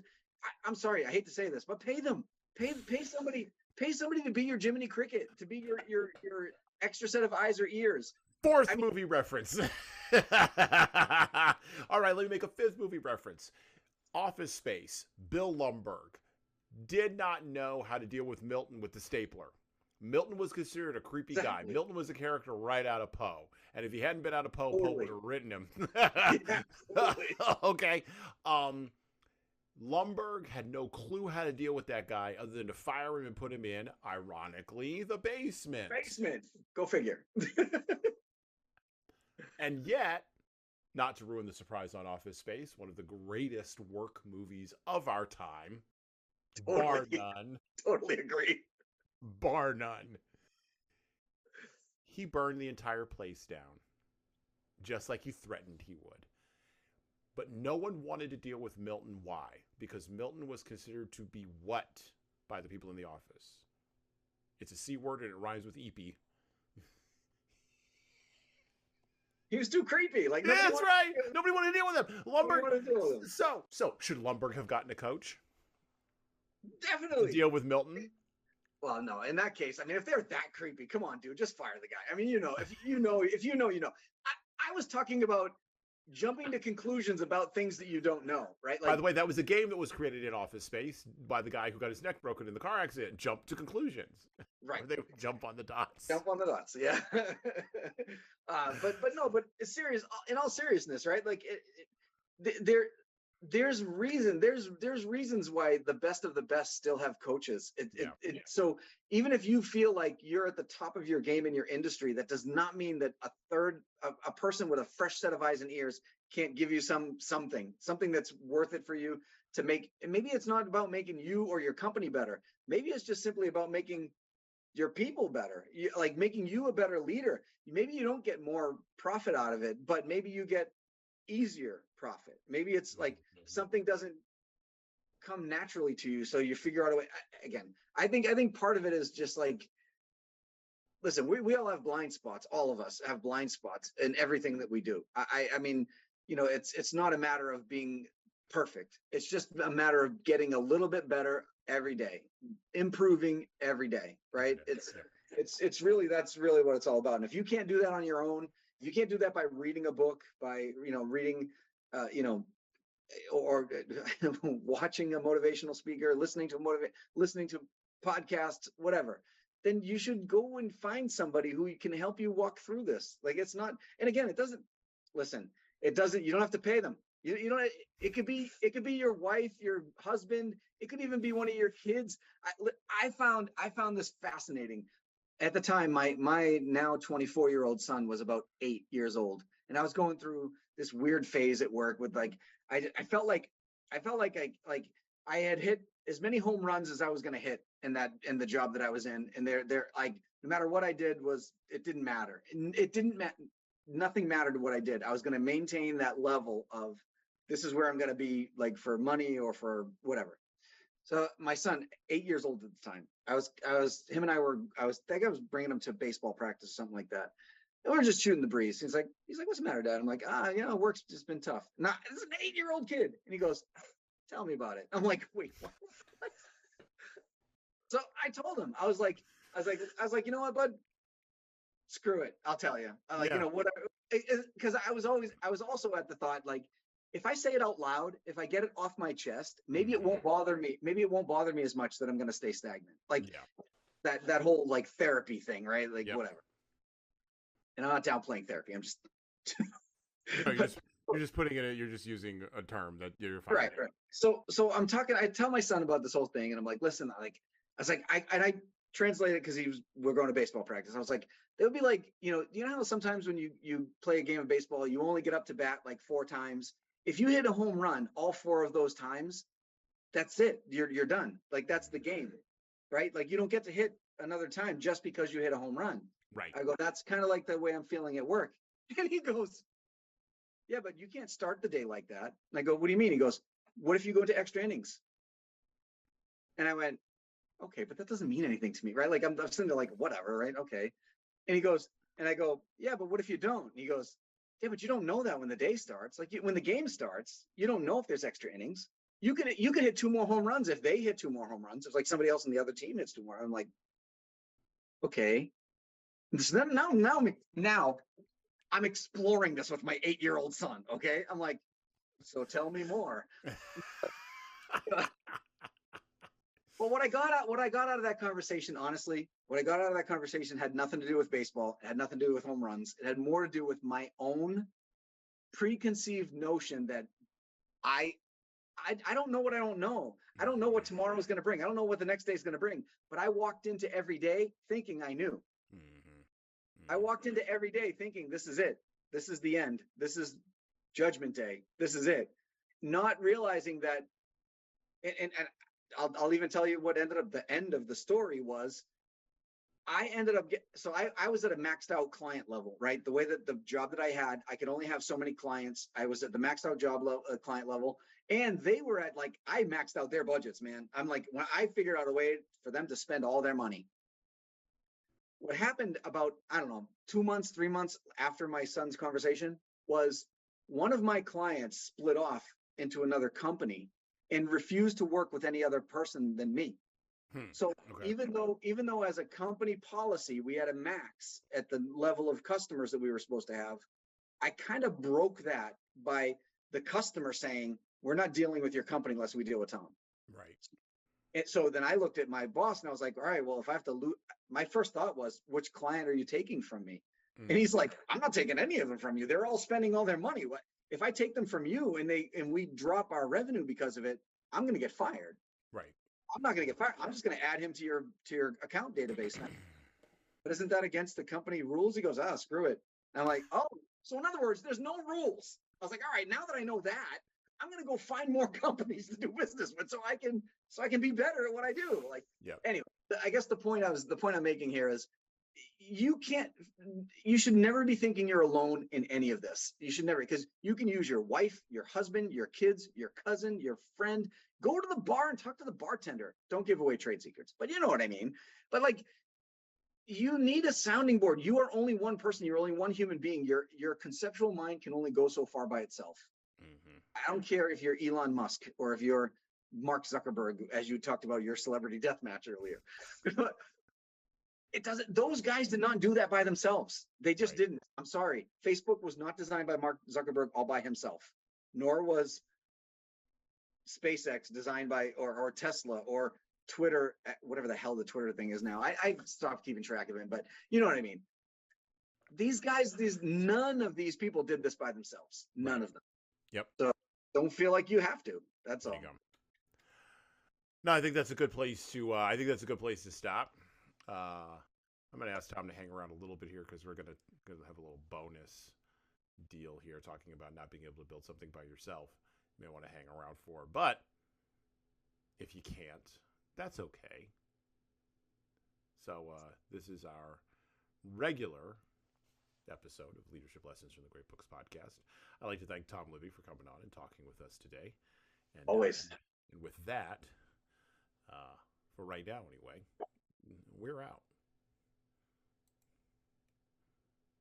Thank you for listening and subscribing to the Leadership Lessons from the Great Books podcast. If you're listening to this on any of the major podcast players like iTunes, Google Podcasts, or Spotify, please go ahead and leave us a 5-star review and write a little bit in there. A couple of sentences is good enough. That actually helps us game those algorithms that I was just maybe addressing. And, of course, it helps us grow the show. Tell all your family, tell all your friends, and tell the leaders in your life that you know that need to be listening to this show, that this show exists. By the way, if you want to get started on the leadership path yourself, or you know some people who need to go on the leadership path, HSCT Publishing, the home company of Leadership Toolbox and Leadership Lessons from the Great Books podcast, can help you and your team do that. So check out our training webinars, coaching services, and more at leadershiptoolbox.us. We are remote, we're live, we're in person, we're on video, and we've got leadership development solutions for your civic group, nonprofit staff, public sector staff, or even your private sector leaders.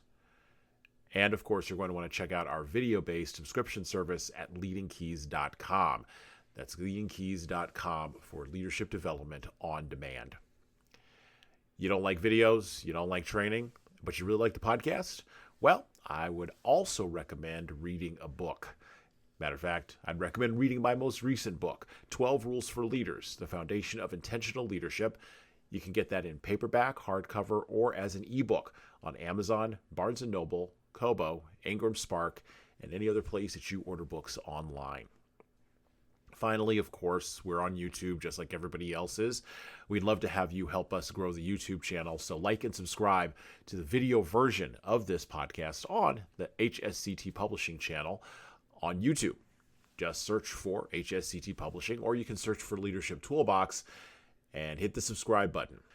Subscribing helps us grow the show, as it does with the audio, just is the same with the video. All right, that's it for me.